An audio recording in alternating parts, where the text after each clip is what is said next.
Case study research. So during case study research, employees read several cases to gain a deep understanding of a topic or theme.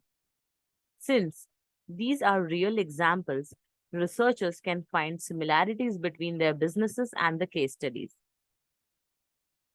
Case study. One of the most common qualitative designs are used to examine a person, group, community, or institution. Researchers often use a bounded theory approach that confines the case study in terms of time or space. To conduct the case study, the researcher may draw upon multiple sources of data, such as observation, interviews, and documents. All participants chosen must share a unifying factor, which means they all must have a direct or indirect connection to the research questions or subject being studied. Now, after collecting the data, the researcher will analyze it to identify common or prominent themes.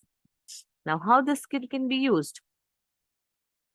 Case studies are a useful tool for customer advocacy.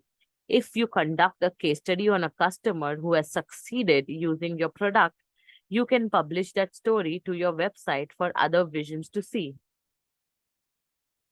The way potential leads can read about another person or businesses who had faced a problem like theirs and use that information to find the solution.